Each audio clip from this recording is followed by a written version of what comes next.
a natural hot spring, hot tub in northwestern Iceland.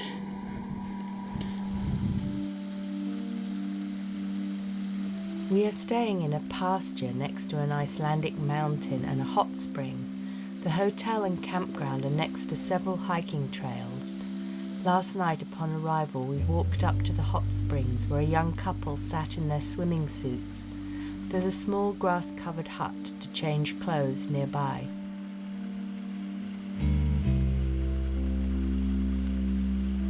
This morning we took one of the shorter hikes along the hillside, crossing streams and looking up at waterfalls.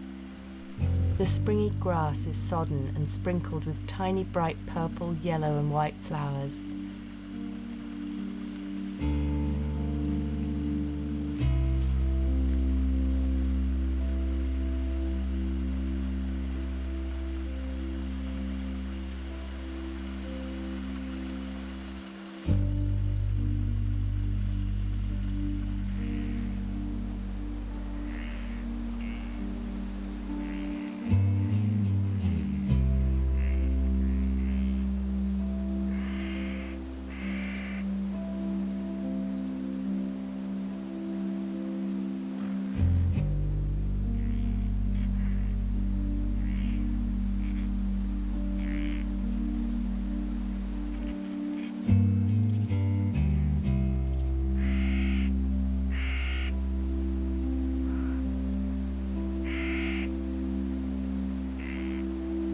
Iceland is famous for horses, so we decided to go riding. We rented a guide and horses at a farm and we were taken down to the beach.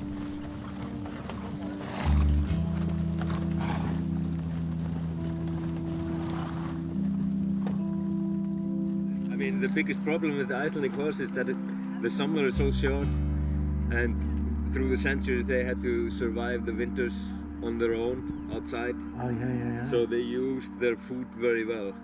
They just get very fat in a very, very short period of time.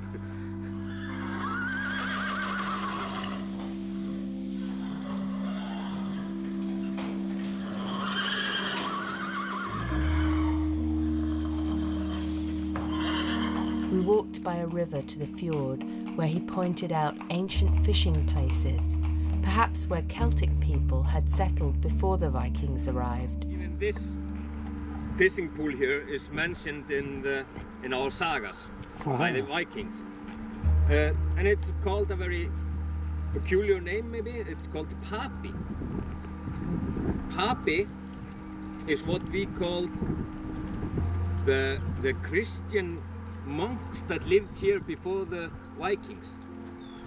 And we have not many stories about them here in this area. But though, we have this name of this pool. And why did the Vikings call this pool Papi? Probably, or we like to imagine at least, that it is because there were people living here when the Vikings came.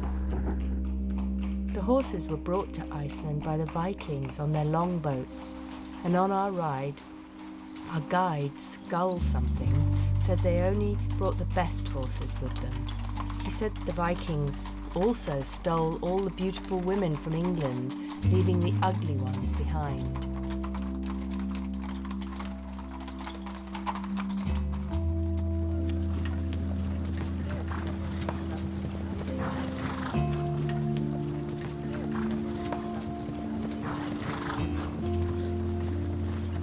David's horse couldn't stop eating all the time along the way, grass, lupins, seaweed, and even a stone at one point. His stomach was enormous.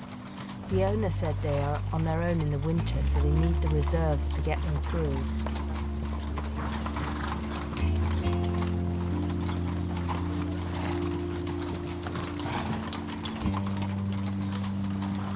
The farm dog followed and was attacked by angry Arctic terns protecting their territory near the water. The horses were calm despite stumbling along the rocky ground. The water was knee-deep when we turned back as the tide came in quickly.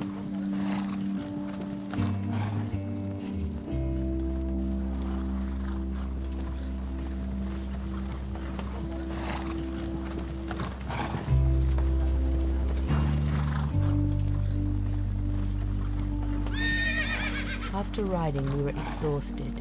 We rested, ate dinner and collapsed.